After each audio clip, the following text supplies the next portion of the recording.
It feels like every week in the music industry, another scandal cracks open the surface and sends shockwaves across the internet.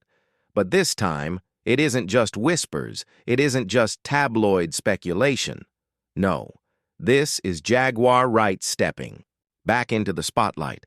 And when Jaguar speaks, people listen. Whether you think she's exposing the truth or simply chasing attention, there's one undeniable fact. She does not hold back. And her latest round of allegations, they're explosive. Shout out to Magic Johnson, a real black billionaire who wasn't all freaked off, who actually made business, bank exchange, created dollars in real black neighborhoods so real black families could have that opportunity just like everybody else. I mean, he actually caught HIV, like having like a lot of women. Oh yeah, let's just go down the rabbit hole of all of his sins. I'm just saying. You want to know what's wild about that though? He faced that head up. He did. And he didn't stop. And he didn't stop doing what he's done. He an advocate. Now he did that. And period. Listen to me. He faced that head up. How many dudes is running around undetectable? G. Come on. In the game. Man. Because I could tell you 20 right now that I could rattle off names, and wouldn't nobody be able to see. We're talking about accusations of high-profile women being infected with life-changing diseases, claims of secret recordings at wild Hollywood parties, and Diddy once again sitting in the middle of a storm that seems to only get darker by the day. Jaguar is painting a picture of an industry not built on music or art, but on secrets, manipulation, and destruction. She says men are walking around undetectable, not just undetectable in terms of their power moves, but undetectable in the medical sense, carrying viruses and knowingly passing them along. She's hinting at an epidemic within the entertainment elite, and she's naming names. This isn't a rumor dropped in a shady blog. This is Jaguar Wright, face to camera, unapologetically saying what so many insiders have only dared to whisper. And at the very center of her claims, Sean Diddy Combs, a man once celebrated as hip-hop royalty, now increasingly portrayed as the orchestrator of a network of wild parties, hidden coercion, and dangerous fallout. According to Jaguar, Diddy's infamous parties weren't just about glamour, weren't just about music industry networking, they were setups. She claims the drugs were endless, the cameras were rolling, and the guests, they were pawns in a twisted game of control. These weren't parties, she says. They were orgies. And not only were reputations compromised, but bodies were compromised too. People leaving not just with regrets, but with infections.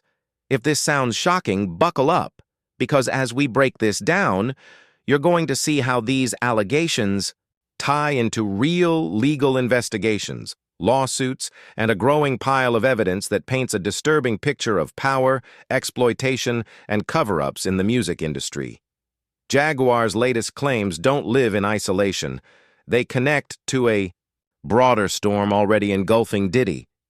The internet rumor mill has been working overtime, especially around Young Miami. She's been one of Diddy's most visible companions in recent years, showing up arm in arm with him at public events, flaunting gifts, living the lifestyle. But then the whispers started. Claims that she, too, may have been infected. Fuel was thrown on the fire when her own City Girls partner, JT, allegedly let slip details that pointed directly at Young Miami's private medical situation. Think about that for a second. Best friends turned frenemies, with betrayal so deep that one would air something this personal in public. Whether it's true or not, the impact was massive, because when fans hear health allegations like this, the speculation spreads like wildfire. And Jaguar? She took that moment and ran with it, amplifying it to an even bigger audience. But Young Miami isn't the only one being dragged into this storm.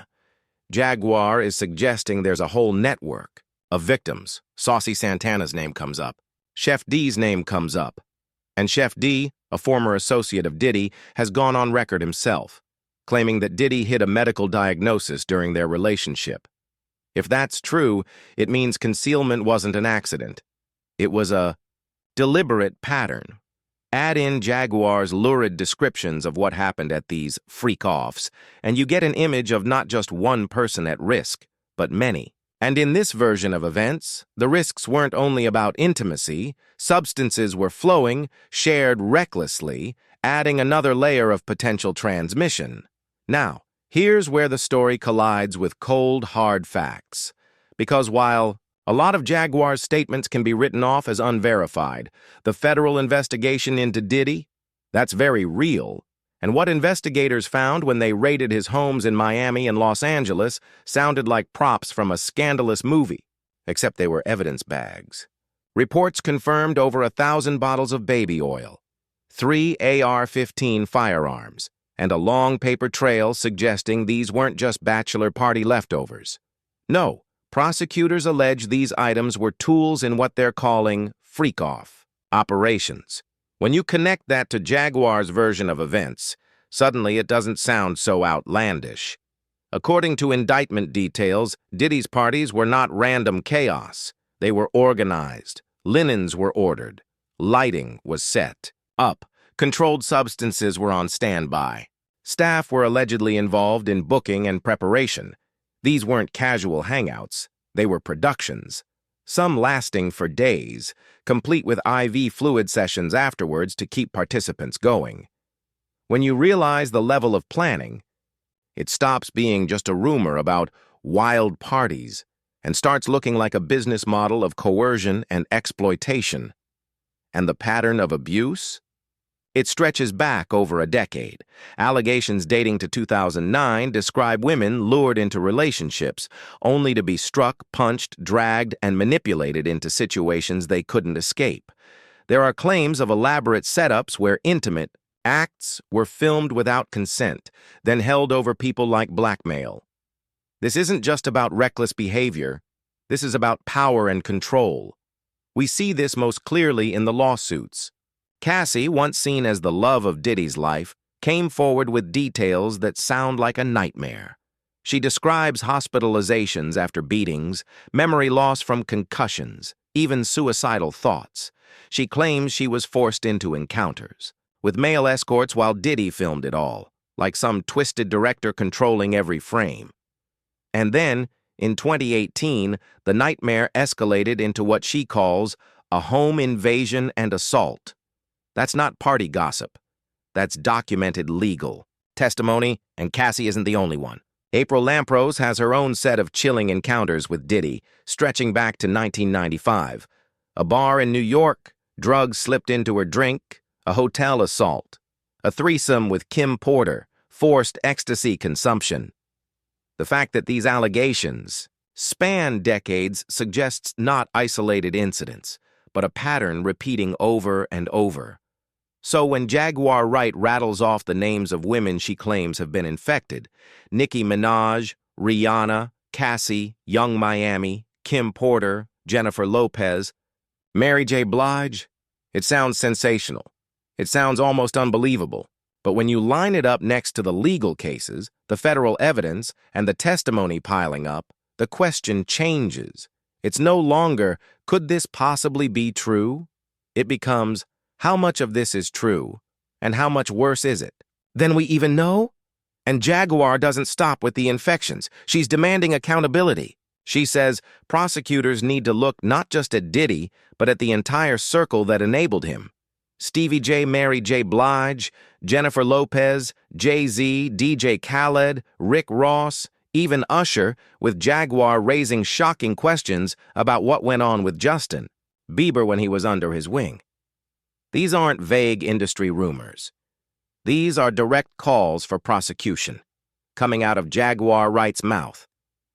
And whether you believe her or not, it forces people to ask, if so many names are being linked, how many of them knew something? How many of them looked the other way? At this point, the Diddy story has evolved from whispers at industry parties to Instagram lives and gossip blogs, all the way to federal courtrooms. We're talking about a man who once stood on top of the world, running labels, winning awards, shaping culture. Now, his empire is crumbling piece by piece. And what Jaguar Wright is doing is throwing gasoline on that fire, connecting dots that prosecutors might already be quietly investigating. Yes, many of her claims remain unproven. Yes, internet speculation is dangerous. But the reason this story won't die is because enough of what she's saying lines up with what's already been confirmed. Enough lawsuits, enough raids, enough evidence piling up in the public record. And that leaves everyone asking, are we seeing the tip of the iceberg or the entire thing? So, here's where we leave you. Jaguar Wright has named the names. She's made the claims. She's dragged the shadows of Hollywood into the light once again. But what do you think? Are her words the ramblings of someone seeking clout, or are they the truth-telling sparks of a firestorm that's about to engulf the entire industry? The line between rumor and reality is razor thin right now. And with Diddy already fighting for his freedom, the stakes have never been higher.